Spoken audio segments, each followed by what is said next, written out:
Science Kingdom. Now, Kingdom Classic dropped into the indie games market. Many studios have tried to create something similar, adding their own twists. Is Emberwake any good? In this review, like always, I will show you what this game is and if it's worth your time and money. So let's go!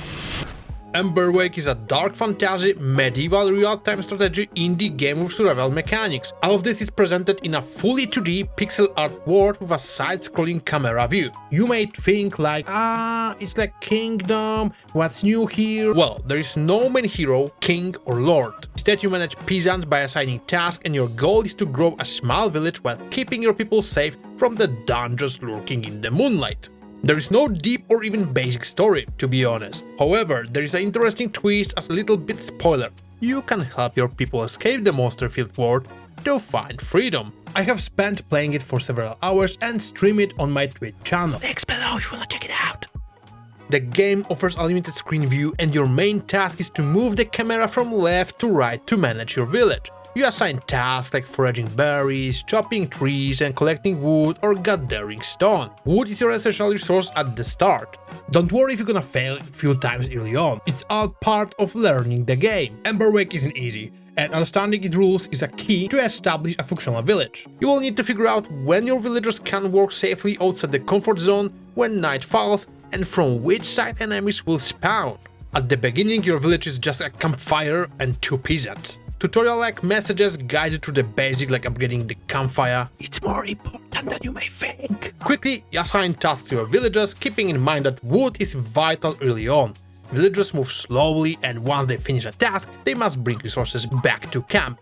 A process that takes several in-game hours. Resources are located in and outside the comfort zone. The farther they are, the longer it takes to gather them. To manage this, send villagers out early in the morning and recall them before night. The comfort zone protects their sanity at night. If they stayed outside, question marks appear above their heads, indicating sanity loss. Prolonged exposure can cause them to go mad and flee the village. Losing villagers is a big problem, as you only have a limited number of people, up to 7. New villagers arrive every few days, but surviving that long can be tough. Once you build a merchant stall, a merchant will visit every 3rd day, bringing weapons and armor. However, these items are expensive, and growing your village also costs same resources, so careful management is critical. As your village grows, you can build and upgrade various structures. The merchant style improves over time, bringing better items. Upgrading the fireplace expands the comfort zone and reduces wood consumption. Eventually, you can build a church or even a castle.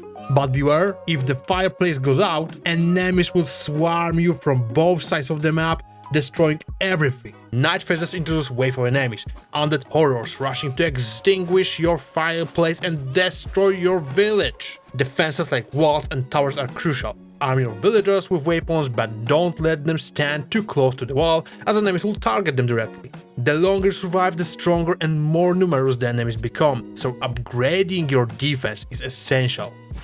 Events also spice up gameplay. Outside the village, you will encounter random events like adopting a dog by spending resources for certain benefits. For example, the dog barks in the direction from which enemies will spawn. However, one time, dog barked at the wrong side of the map, probably a glitch. While Emberwake shares similarities with Kingdom-style games, it offers a more fresh-like take on the subgenre.